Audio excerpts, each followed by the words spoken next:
নমস্কাৰ এই মুহূৰ্তত দিবলৈ লৈছো আজিৰ দিনটোৰ বহুকেইটা গুৰুত্বপূৰ্ণ খবৰ। আজি হৈছে 30 নৱেম্বৰ।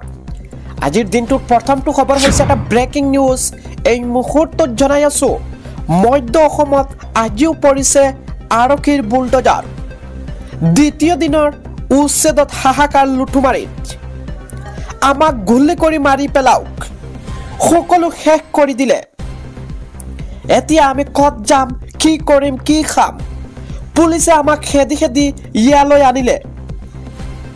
আমাৰ একো ৰাস্তা নাই, উপায় নাই। কান্দোনত ভাগি পৰিছে নোৱাগাঁও লুটুমাৰীৰ উচ্ছেদিত লোক। বনাঞ্চলখনৰ অঞ্চলসমূহ 5 ভাগত বিভক্ত কৰি উচ্ছেদ। বেদখল মুক্ত হোৱাৰ দিশে বনাঞ্চলখনৰ 795 হেক্টৰ ভূমি, প্ৰায় 6000 বিঘা হেক্টৰে আবৃত কৰিছে লুটুমাৰী বনাঞ্চল। আৰু সংৰক্ষিত বনাঞ্চলত 1548টা পৰিয়াল অবৈধ দখল কৰিছে। 3 মাহ পূৰ্বে বেদখল মুক্ত কৰাৰ জাননী জাৰি কৰিছিল প্ৰশাসনে। জাননী পোৱাৰ পাছতে 70% এৰিছিল দখলকৃত ভূমি। অপ্ৰীতিকৰ ঘটনা ৰোধৰ বাবে সাজু নিৰাপত্তাৰক্ষী। দিনটোৰ পৰৱৰ্তী খবৰটো হৈছে 1 পৰা 19 ডিচেম্বৰলৈ অনুষ্ঠিত হ'ব সংসদৰ শীতকালীন অধিৱেশন। সদনৰ সম্পূৰ্ণ কাম কাজত বিৰোধীৰ সহযোগিতা কামনা চৰকাৰৰ। অধিৱেশনত এটমিক এনাৰ্জি বিধেয়কক ধৰি 10খন নতুন বিধেয়ক উত্থাপনৰ সম্ভাৱনা। আৰু অধিৱেশনৰ পূৰ্বে আজি অনুষ্ঠিত হ'ব সৰ্বদলীয় বৈঠক। আজিৰ দিনটোৰ পৰৱৰ্তী খবৰটো হৈছে 3100 টকা হ'ব পাৰে অৰুণোদয়ৰ ধন। 1 জানুৱাৰীত মুখ্যমন্ত্ৰীয়ে কৰিব ডাঙৰ ঘোষণা। 1 জানুৱাৰীৰ পৰা বৃদ্ধি পাব পাৰে অৰুণোদয় আঁচনিৰ ধন। 1250 টকা নহয়, 3100 টকা সোমাব হিতাধিকাৰীৰ একাউণ্টত। লাখ লাখ অৰুণোদয় হিতাধিকাৰীৰ বাবে মুখ্যমন্ত্ৰী ডক্টৰ হিমন্ত বিশ্ব শৰ্মাৰ ডাঙৰ ইংগিত। আজিৰ দিনটোৰ পৰৱৰ্তী খবৰটো হৈছে ঐতিহাসিক সিদ্ধান্ত গ্ৰহণ মুছলমান সমাজৰ। সমাজ সুৰক্ষিত কৰিবলৈ নিজৰ স্থিতি স্পষ্ট মুছলমান সমাজৰ। বাল্য বিবাহেৰে জড়িত লোকৰ জানাজা নকৰাৰ সিদ্ধান্ত। নিষিদ্ধ সামগ্ৰী সেৱন ব্যৱসায়ত জড়িত লোকৰো নকৰে জানাজা। সমাজখনক নিৰ্মূল কৰি তোলাৰ উদ্দেশ্যেৰে এই ঐতিহাসিক সিদ্ধান্ত। চামগুৰিৰ ভাজিয়াগাঁও মুছলমান ৰাইজৰ এই পদক্ষেপ। সজাগতা সভাৰ জৰিয়তে ঐতিহাসিক সিদ্ধান্ত চামগুৰিৰ ভাজিয়া গাঁওবাসীৰ। আৰু এই চামগুৰি ৰাজচক্ৰৰ বিষয়াৰ উপস্থিতিত অনুষ্ঠিত হৈছিল এখন সজাগতা সভা। আজিৰ দিনটোৰ পৰৱৰ্তী খবৰটো হৈছে এটা বিগ ব্ৰেকিং নিউজ। এই মুহূৰ্তত জনাই আছো শীঘ্ৰেই বন্ধ হৈ যাব পাৰে আপোনাৰ হোৱাটছআপ একাউণ্ট। হোৱাটছআপ ব্যৱহাৰ কৰিবলৈ আপুনি মানিব লাগিব নতুন নতুন চৰ্ত। সিম অবিহনে আপুনি চলাব নোৱাৰিব এতিয়াৰ পৰা হোৱাটছআপ। এক্টিভ সিম থাকিলেহে সক্ৰিয় হৈ থাকিব হোৱাটছআপ একাউণ্ট।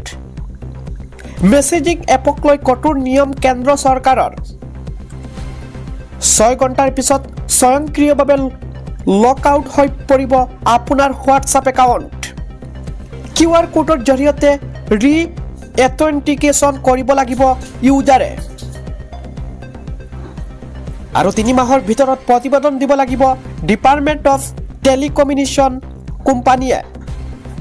চাইবাৰ অপৰাধ হ্ৰাস কৰিবলৈ এই পদক্ষেপ লৈছে কেন্দ্ৰই।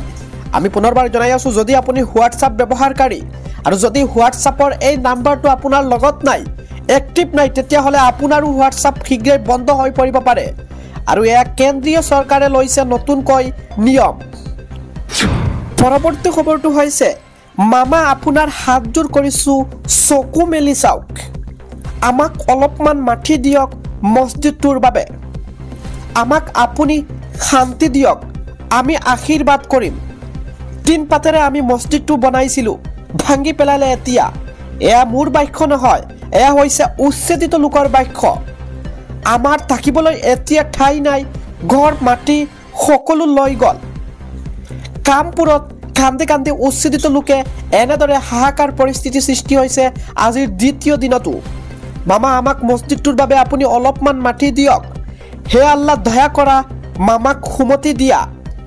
দ্বিতীয় দিনা মধ্য অসমত কান্দি কান্দি উচ্ছেদিতৰ হাহাকাৰ পৰিস্থিতি ভংগা মছজিদৰ সন্মুখত শেষৰ বাবে দুৱা উচ্ছেদিত লোকৰ আৰু দ্বিতীয় দিনৰ উচ্ছেদৰ বাবে বৰ্তমান সময়ত সাজু হৈছে প্ৰশাসন আৰু এনেদৰে উচ্ছেদিত লোকসকলে ৰাজ্যৰ মুখ্যমন্ত্ৰী ডক্টৰ হিমন্ত বিশ্ব শৰ্মাই খ্যাতৰ অনুৰোধ জনাইছে দিনটোৰ আন এটা খবৰ হৈছে ঘণ্টাত 85 কিলোমিটাৰ গতিবেগেৰে আহি আছে কাল ঘূৰ্ণি দিটুৱা 1 ডিচেম্বৰৰ পৰ্যন্ত দেশৰ কেইবাখনো ৰাজ্যত তাণ্ডৱ চলাব দিনটোৱে